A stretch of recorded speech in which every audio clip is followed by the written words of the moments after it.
Le CHU Mohamed Nadir de Tizi Ouzou a célébré dimanche la journée mondiale de lutte contre le paludisme par l'organisation d'une rencontre scientifique axée sur 3 dimensions liées à cette pathologie. Épidémiologie du paludisme dans le monde et en Algérie, conduite à tenir au laboratoire devant une suspicion de paludisme et clinique et traitement du paludisme sont les 3 sujets développés à cet effet. Nous n'avons pas eu de cas autochtones. Mais voilà, je vais laisser les professionnels parler de cette pathologie et j'espère que cette journée sera instructive, surtout pour les élèves de notre école paramédicale ici présents, les internes. Et donc, le paludisme donc, est une maladie à déclaration obligatoire, comme toutes les autres maladies. Mais sachez que c'est une maladie un petit peu particulière. Pourquoi? Parce que c'est une maladie qui est transmise par un vecteur qui est donc l'anophèle. Et c'est pour cela que c'est un peu difficile, c'est-à-dire de faire une lutte contre cette maladie. Parce que quand on doit lutter contre une maladie, il faut d'abord rompre la chaîne de transmission. Et rompre la chaîne de transmission pour le paludisme, c'est un petit peu particulier. Il faut d'abord vaincre, il faut d'abord lutter contre ce vecteur-là, qui est lui, c'est lui donc qui est, si vous voulez, donc c'est lui qui est source donc de l'infection. Et donc voilà, donc pour le moment, sachez que l'Algérie, en Algérie donc on n'a plus enregistré de cas autochtones depuis 2014 et le ministère de la Santé est en train donc d'aller en collaboration avec l'OMS vers l'éradication. Je dirais, bon, l'éradication, c'est entre guillemets, parce qu'on ne peut pas parler d'éradication quand on ne peut pas, parfois on ne peut pas maîtriser le vecteur. Le vecteur, quoi qu'il en soit, même si on arrive à le maîtriser en Algérie, sachez que c'est un vecteur qui peut être importé par un bateau, il peut être importé par un transporteur. C'est pour cela que c'est très difficile de maîtriser une telle maladie.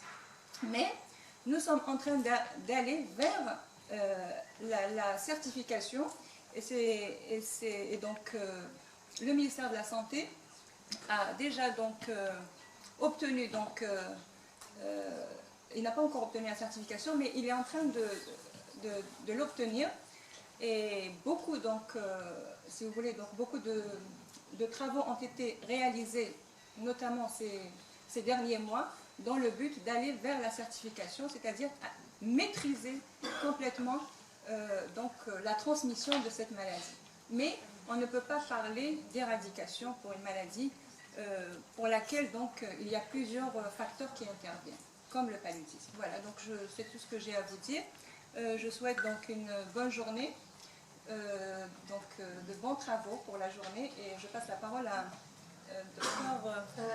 Dr Skler, paludisme. Donc je pense que le CHU de Tizi Ouzou est très à l'aise en matière de diagnostic. Le laboratoire de parasito, il est sollicité à n'importe quel moment quand il y a urgence. Il a toujours répondu présent pendant la nuit, les jours fériés et week-ends. On est sollicité par les maladies infectieuses, les services de maladies infectieuses.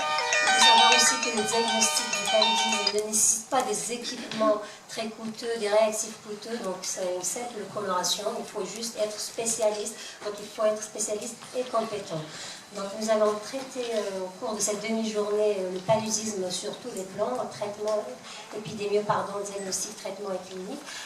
J'espère que ça va être bénéfique pour tout le monde et je souhaite la réussite. Mon aîné, professeur Doudef, a dit qu'on n'a pas de cas depuis 2014, mais il faut avoir le réflexe d'y penser dès qu'on a un patient qui vient des pays d'endémie palustre.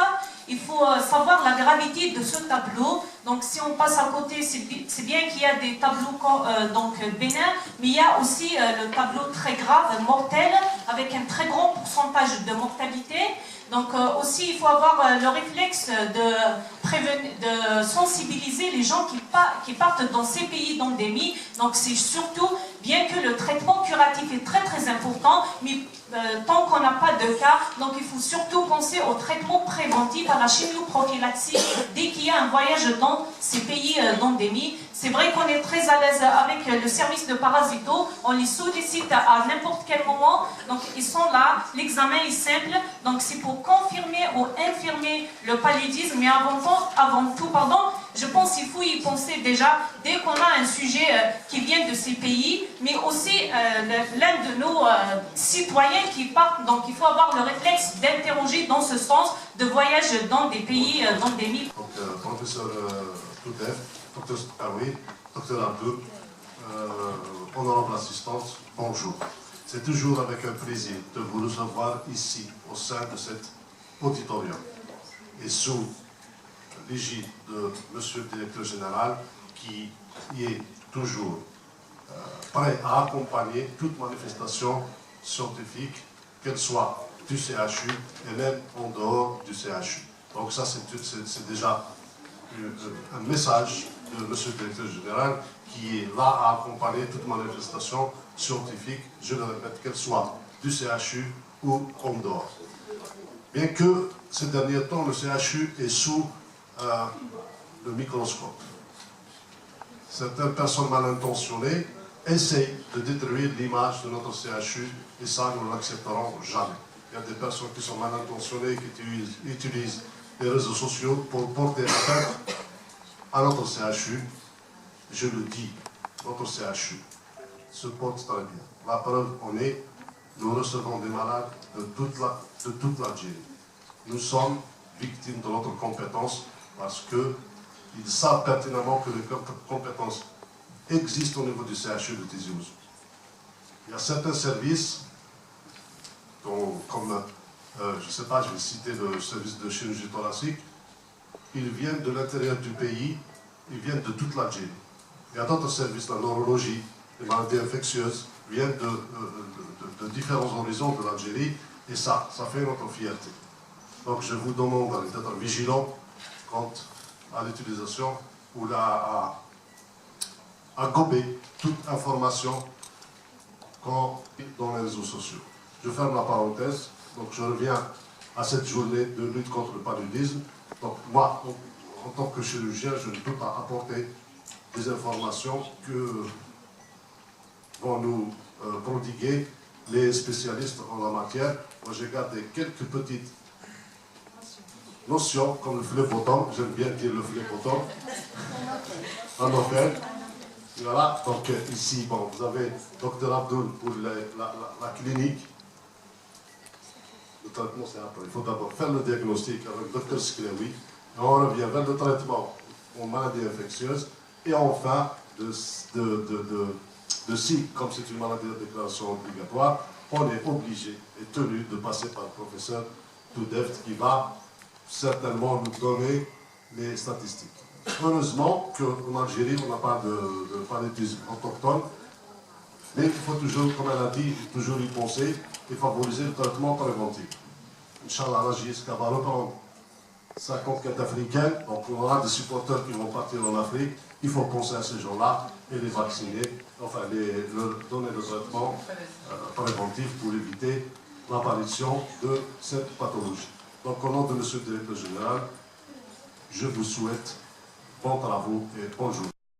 القاسمي محمد السعيد سكرتير زي وزو